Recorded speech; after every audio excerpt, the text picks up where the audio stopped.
So today I kind of wanted to talk about like an energy update that we're moving through. As many of you know, I use Real Sky Astrology, which to me is so significant to look at because it shows the organic timeline. I'm not somebody who wants to put down tropical astrology or say there's no value in it, because I do think that it can show a lot about, the version of our personalities that adapted to life on Earth, because it's not easy to live on Earth. And our personalities had to adapt to the separation here because we weren't our higher selves. So I do find that tropical astrology really can show the personality, and it can also show the transits, like what's happening, what's moving within the collective at a matrix level. For light workers, for those of you who are on a path of ascension, though, I just truly feel it's so important to tune into the real sky, because again, this is the organic timeline. This is where our souls and our collective souls are trying to move us.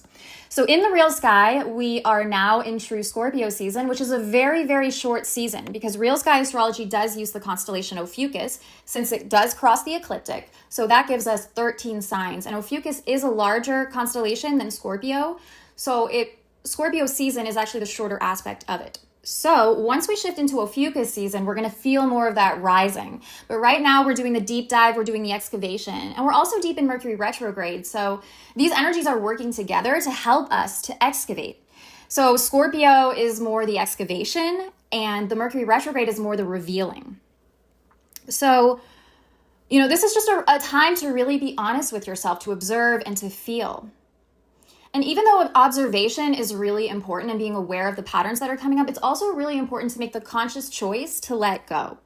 The work used to be more just to become aware, and that's because we were so much more the ego version of ourselves than we were the higher self. So the deep work was just to become aware of the patterns themselves. But now we're so much more the higher selves than we ever were the programming. So we're able to see these loops, these patterns a lot more easily. So the real work is to make that conscious choice to let it go. And until we do that, these can keep looping. So use this time, use this Mercury retrograde to become aware and to release, because soon we're going to be shifting into Ophiuchus season, and this is the rising. This is the rebirth. So hang in there. Please be gentle with yourselves. This is the most intense cycle of the year. We're soon about to shift into Ophiuchus and then Sagittarius, and then heading straight towards the winter solstice, which is the rebirth of light, and the year 2026, which is a year of new beginnings for the collective. So hang in there, stay present, do the work. This is so important. It's going to be so fruitful, and you will be so grateful that you did.